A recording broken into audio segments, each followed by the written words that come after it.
अब स्पुतनिक हिंदुस्तान में लगना भी आरंभ हो गया। क्या कोरोना वैक्सीन की कमी को लेकर केंद्र सरकार ने कदम नहीं उठाए? ऐसे तमाम सवाल जो विपक्ष कर रहा है, उनका एक एक करके जवाब दिया बीजेपी प्रवक्ता संबित पात्रा ने। संबित पात्रा ने खासकर सीएम अरविंद केजरीवाल पर निशाना साधा है। पात्रा ने साफ कहा कि अरविंद केजरीवाल और कुछ नेता जो रोज ये सवाल पूछ रहे हैं, वो ये याद रखें कि ये वैक्सीन काउंटर पर मिलने वाली कोई साधारण पैरासीटामोल की गोली नहीं है। आप गए और उठाया और भारत लेकर चले आए। एक बात आज कहना चाहेंगे, ये जो कुछ राजनेता हैं, खास करके अरविंद केजरीवाल जो रोज प्रेस कॉन्फ्रेंस करते हैं और सवाल पूछते हैं, एक बात याद रखिए, ये वैक्सीन है, ये कोई ऑफ द शेल्फ अर्थात काउंटर में मिलने वाला कोई साधारण पैरासीटामोल की गोली या कोई साधारण दवाई नहीं है जो आप गए, आपने पेमेंट किया और आप ओवर द काउंटर उस मेडिसिन को उठाए और आप हिंदुस्तान आ गए। ऐसा नहीं होता है। इसके पीछे बहुत सारी पेचीदगियां होती है, बहुत तरीका होता है, बहुत सारी बातचीत की आवश्यकता होती है, जो भारत सरकार लगातार विगत वर्ष से कर रही है। केंद्र सरकार ने भारत के अंदर वैक्सीन आए, इसके लिए कई कदम उठाए हैं और कानूनों को अप्रैल में आसान भी बनाया।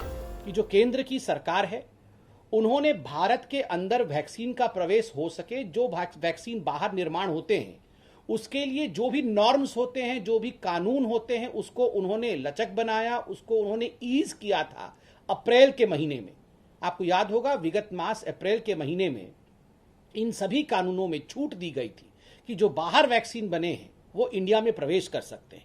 इसमें एक बहुत महत्वपूर्ण छूट था कि जो भी वैक्सीन यूएस के FDA द्वारा अप्रूव्ड हैं, EMA द्वारा अप्रूव्ड हैं, यूनाइटेड किंगडम के MHRA द्वारा अप्रूव्ड है और जापान के PMDA द्वारा अप्रूव्ड है या WHO के इमरजेंसी लिस्टिंग में मौजूद हैं, वो भारत में निर्विरोध प्रवेश कर सकते हैं। उनके लिए किसी प्रकार की कोई ब्रिजिंग ट्रायल की आवश्यकता नहीं है। यही नहीं, पात्रा ने कहा कि भारत बायोटेक फिलहाल 1 करोड़ वैक्सीन प्रतिमाह बनाती है। वो अक्टूबर तक 10 करोड़ वैक्सीन प्रतिमाह बनाने लगेगी। ऐसा विश्व में किसी भी और कंपनी या देश में देखने को नहीं मिलता। भारत बायोटेक के पास अपना लाइसेंस है। यही नहीं, केंद्र सरकार ने यह निर्धारित किया कि भारत बायोटेक अपने लाइसेंस को 3 और कंपनियों के साथ साझा करे ताकि वो भी कोवैक्सीन का उत्पादन शुरू कर सकें। बंधुगण, आपको पता है कि जो एक इंडियन कंपनी है भारत बायोटेक, उसके पास अपना लाइसेंस है। तो भारत की सरकार ने ये इंश्योर किया कि भारत बायोटेक अपने इस लाइसेंस को 3 अदर कंपनियों के साथ, 3 अदर प्लांट्स के साथ बांटे और वह भी कोवैक्सीन के प्रोडक्शन को आरंभ करे। संबित पात्रा ने कहा कि सरकार की बातचीत का ही नतीजा है कि रूस की स्पुतनिक वी वैक्सीन भारत लाई गई और डॉक्टर लैब रेड्डी के साथ उसका उत्पादन भारत में भी बढ़ाया जाएगा। अब वो तकनीक भी भारत में लाई जाएगी।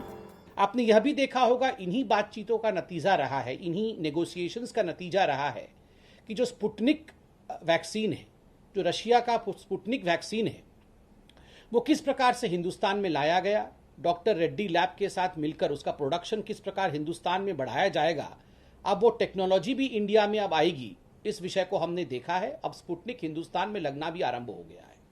तो ये भारत सरकार की एक बहुत बड़ी अचीवमेंट है। पात्रा ने कहा कि विपक्ष द्वारा ये जो भ्रम फैलाया जा रहा है कि केंद्र सरकार बाहर से देश में वैक्सीन लाने के लिए उचित कदम नहीं उठा रही, ये झूठ है। सच ये है कि पिछले 1 साल से ही वैक्सीन के इंपोर्ट के लिए भारत सरकार पूरी तरह प्रतिबद्ध है।